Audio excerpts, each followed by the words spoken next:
Pinuno, kumain ka muna ng saging bago ka umalis. Masarap ang ating mga pananim. Pinuno, saan ka ba kasi pupunta? Pupunta ako ng Amerika para kausapin ang presidente nila.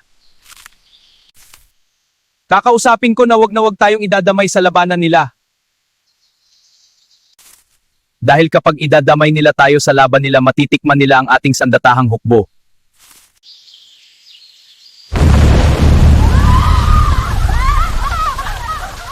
Mahal na pinuno, ano ang nangyayari? Binomba na tayo. Di ko alam.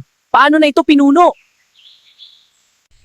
Taknay danalolawin nyo man panayan nyo ding ganting api.